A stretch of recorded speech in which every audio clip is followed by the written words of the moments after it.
Bueno, empezaré por comentarte, aunque sea de manera breve, mis orígenes y la forma en que llego a la construcción de lo que fue el PMS. Yo llego a través de una expresión, una de las 6 expresiones que conformarán el PMS, que era un partido pequeño, muy pequeño, diría yo, pero desde mi punto de vista muy importante. Hablo del PPR, Partido Patriótico Revolucionario, integrado en su mayoría por gente que veníamos de la lucha armada. ¿Nos podrías compartir algunos nombres de compañeros? De los apellidos. Sí, claro.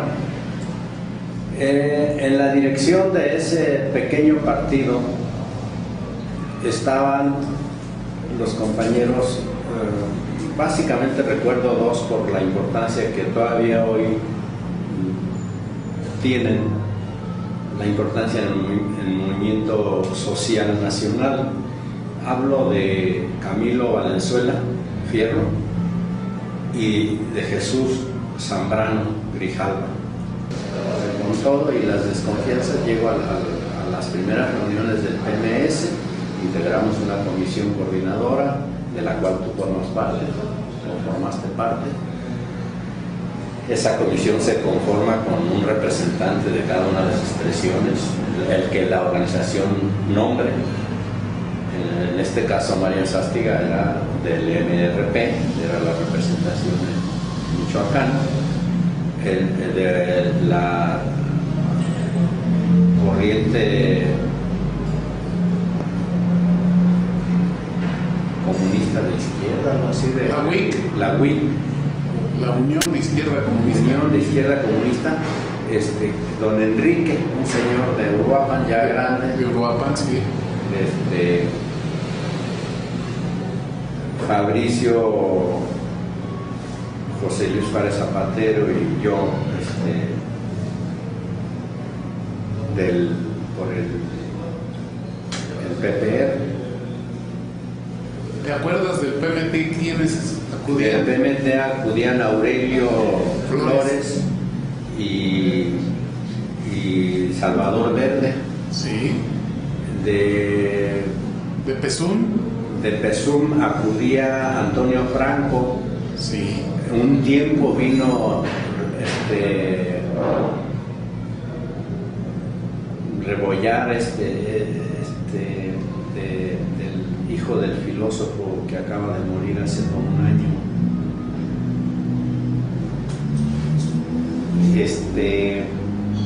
Vinieron varios de lo que era el PSUM, pero al frente siempre estuvo Antonio Franco, y de vez en cuando iba su esposa, que era Teresa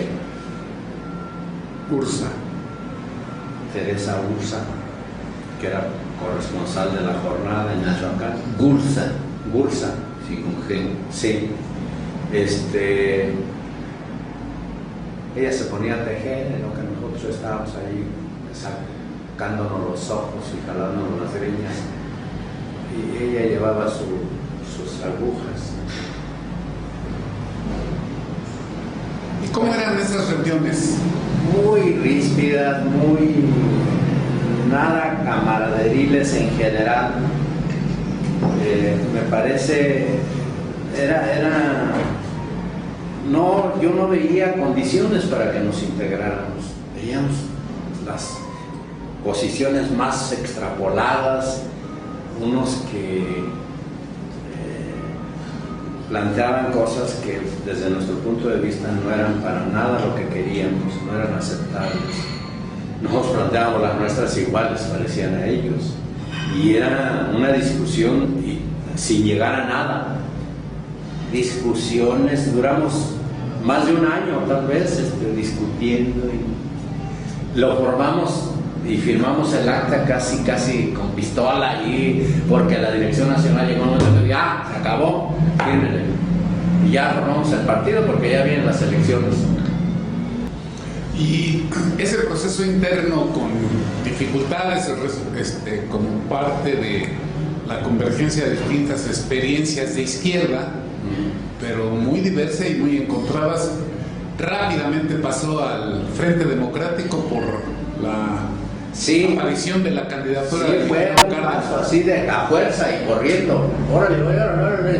Y entonces, tan es así pues que en esa vorágine hay muchos que se autoproclaman candidatos, porque ellos sí saben a qué vienen. Nosotros andamos con el espíritu y la moral altísima y con proyectos de largo alcance, de largo aliento, profundos, según nosotros, de resolver la problemática nacional, no la de Michoacán, pero estos cabrones llegan porque quieren ser gobierno, les urge ser gobierno. ¿Para qué? No lo sé, ya ustedes también conocen los resultados de los gobiernos perredistas, de la mayoría de los gobiernos perredistas, por supuesto, no hay que generalizar. Del gobierno actual del DF y de los gobiernos donde hemos ido en los estados, Michoacán, para no... ¿Cómo entra el PMS ya en bloque? Y ahí, ¿cuáles son las nuevas diferencias, contradicciones, avances que tú valoras? Bueno, lo primero, me interesa mucho finiquitar el asunto que señalé de la candidatura de Berto, porque a Berto siempre se le pinta como un personaje inmaculado, como un hombre puro, como representante de la izquierda más limpia de este país. Ya me parece que es un exceso, porque recuerdo muy bien, se nos informó en una sesión, y tú recordarás también conmigo, o me desmentirás, que tuvieron literalmente que bajarlo del machete que era el autobús que le habían dado para que hiciera su campaña presidencial en Coahuila, para que dejara la candidatura y fuera a la mesa de negociación y llevar un candidato con perspectiva de triunfo, que era Cuauhtémoc Cárdenas. Ya le habían dicho muchas veces: ingeniero, tenemos un candidato de lujo, un candidato con muchas posibilidades que debemos de arropar todos, y usted, en un gesto de bonomía y de altura política, de miras políticas, debe de dejar ceder el espacio. Y empezó a arguir una serie de cuestiones de carácter histórico, y todavía en el documento que suscribieron para ceder la candidatura, para ser candidato a Cuauhtémoc Cárdenas, en uno de los puntos, recuerdo, porque se señalan varios puntos, en uno le reclama que dónde estaba el 2 de octubre del 68. O sea, en un tono de reproche. O sea, yo sí estuve con los estudiantes ese día, y tú dónde estabas, Cuauhtémoc. O sea, ese era el estilo, ese era el nivel de la discusión. El autoproclamarse puros unos y los otros no tenían ningún derecho, no tenían nada que hacer ahí. Entonces, eso a mí me deja una imagen de un hombre y del otro, de Berto y del ingeniero. Tuvo sus errores el ingeniero también, lo sé. Desde mi punto de vista, el último error que cometió, grave, y de eso yo me hago cargo, es mi juicio, fue haber renunciado al partido como producto de una decisión personal, cuando el asunto no es personal. Él representaba y representa, le han hecho sentir todavía, a una corriente de pensamiento en este país, y por lo tanto, como hombre público y como líder, él no puede tomar decisiones así, personales, porque no es un asunto personal. En ese terreno no, en su casa, por supuesto, en sus negocios también, pero en ese aspecto no, porque dejó colgando la brocha a todos los que estaban esperando a ver qué hacía él. Y unos no supieron qué hacer, algunos muy inteligentes, en el caso nuestro, como Enrique Bautista, que dijo, yo también renuncio. ¿Quién es Enrique Bautista? Es asesor ahora de Silvano.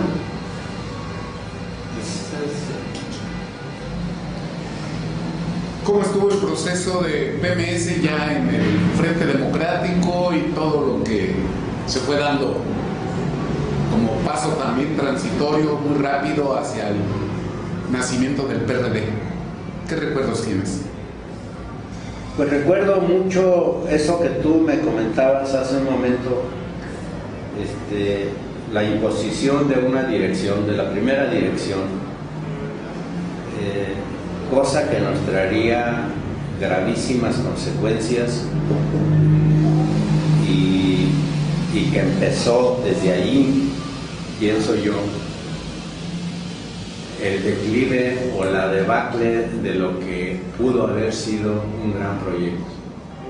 ¿Por qué? Porque al igual que en el Pacto por México, los chuchos platican a espaldas de la militancia y acuerdan, firman el Pacto por México. Ya desde entonces nosotros vimos de qué madera eran quienes procedían de ese partido, de esa expresión, y qué eran capaces de hacer. Irma Tapia en aquella ocasión, siendo dirigente estatal del partido y en un momento crucial, en una campaña presidencial, en el despacho del oficial mayor de gobierno, un señor de apellido Pineda, Raúl Pineda, que había sido líder de la CNC, Pineda, y no sé cuántas cosas a nivel federal, y lo traen y lo ponen de oficial, ver que de hecho él era, no el secretario de gobierno, sino él era el que manejaba la política interna, porque el gobierno era un gobierno interino que encabezaba Genoveva Figueroa. Y entonces, pues hablamos con el doctor, recuerdo bien varias reuniones, Genoveva era el secretario de gobierno en ese momento, él no era el gobernador. Era Martínez Villicaña. Y entonces nos dice Genoveva que veamos a este señor Pineda, que es el que va a encargarse de... Todavía no existía el IFE de manera formal, estaban ya cocinándose su formación, pero todavía los gobiernos estatales, a través de la Secretaría de Gobierno, aportaban los recursos a las campañas políticas. Y entonces no había recursos para iniciar la campaña en el Estado. Y estaba por llegar Eberto, que era el candidato. Pero necesitamos que nos autorizaran un recurso para movernos. E Irma vamos a una comisión que es otro compañero que es delegado del Nacional, un servidor, e Irma, que era la dirigente estatal. Vamos a ver qué han resuelto, porque nos decían que ya va a salir el cheque, que venga por él, y que no, pues no ha salido, no ha firmado, no sé quién, y ya fuimos con Pineda. Irma se metió al despacho. Pineda, cuando nos vio, bueno, desde que llegamos nos dijeron, no van a poder pasar los tres. El licenciado va a recibir a la señora Irma. Bueno, pues vamos a ver. Oye, Irma, sí, pues es que nada más yo voy a pasar. Está bien. Lo correcto era, si éramos comisión, era que pasaran los tres. Entonces, Rigoberto, que era el compañero del Nacional, que era mi compañero de expresión desde antes del PMS, un tipo de Chihuahua, grandote, fornido, muy buena onda ese tipo, que después fue el que estuvo en la campaña de Berto acá. Me dijo, riéndose, el clásico norteño así muy sarcástico, ¿cómo ves? Pues pues lo que usted diga, pues usted es el delegado. Me dijo, déjelo que se meta. Se metió aquella, se echó un cachondeo allá con el tipo, salió y ya nos dijo, pues no me dio más que 20,000 pesos para algo de servir. Y ya llegamos allá a la reunión y dijo, no, la señora entró sola, no, usted está pendejo. Pues no, pues es que dijo Fabricio, pero cabrón, pues sí que es, pero la dejamos. Bueno, y ahí empezó a hacer puras tranzas. Terminó en los brazos de Fausto Vallejo, siendo su colaboradora en CEDUE estatal, Irma. En paz descanse. Eso explica un poco, o es la visión que yo tengo de cómo empezamos en el PMS y de cómo son algunas gentes. Digan lo que digan ellos, pues por supuesto que tienen que defenderse, pero así los veo yo. Eso les comparto. Ya como PRD, ¿podrías comentar algunas cosas que... Ya como PRD, nosotros, como supongo que sucede en todas las organizaciones políticas, empezamos en lo que también sé por lecturas y por experiencia personal, es la mejor forma de conocerse en el trabajo. Y en el trabajo conocemos a compañeros que proceden del PRI, es decir, de la corriente democrática, que son compañeros muy trabajadores, que a simple vista son gente honesta, pero sobre todo son gente muy leal. Si dicen una cosa, no esperan que uno vaya y le recuerde, oye, me dijiste que no, simplemente le dan seguimiento. Eso me dejó muy impactado, me dejó muy gratamente satisfecho. Podría hablar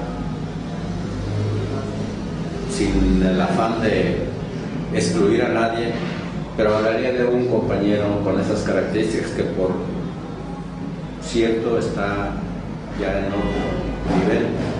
Murió hace años, se llamaba Jesús Melgoza Radillo, un hombre que yo aprendí a respetar y a querer incluso. Él tenía esas características: muy serio, muy estudioso, muy respetuoso, muy considerado, muy compañero, más que muchos que se decían comunistas, socialistas, demócratas, no sé, todos los epítetos que se usan. Él, sin definiciones, era un hombre con esas características: formal, serio, adusto, se le veía una cara de pocos amigos, sin embargo, era noble el hombre. Recuerdo gente que prefiero no mencionar, que terminó muy mal. Me reservo los juicios personales porque allí no creo que sea correcto hacerlo, pero sufrí y sufro esa decepción porque yo confié lealmente en ellos. Fue gente con la que yo colaboré, con la que yo estuve siempre arriesgándolo todo, dando golpes físicamente, no solo políticamente, y discutiendo hasta donde hubiera que discutir, en los términos en que fuera, con tal de defender nuestras posiciones.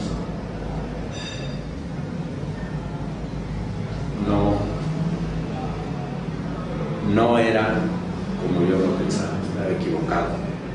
Finalmente, todo este movimiento, toda esta lucha llega al gobierno del Estado. ¿Cómo valoras a la distancia, con esta experiencia, con esta visión ideológica política tuya, los 10 años de gobierno? ¿Dieron resultados? ¿Fueron fallidos o respondieron a las expectativas y necesidades del pueblo de Michoacán? Creo que, como en todo, no podemos descalificarlo de manera absoluta. Creo que hicieron cosas o intentaron hacer cosas importantes, buenas, sobre todo en el campo de la educación. Creo que se hizo un esfuerzo en el desorden que este Estado políticamente representa, hacer lo que humanamente les fuera dado. En algunos casos la idea prosperó, en otros no, pero puestos en la balanza, creo que lamentablemente y desde un punto de vista autocrítico no fueron satisfactorios los resultados, no fueron del todo satisfactorios. Bueno, una anécdota más de un amigo que quise mucho, lo conocí en condiciones muy difíciles, me conmovió hasta las lágrimas en varias ocasiones.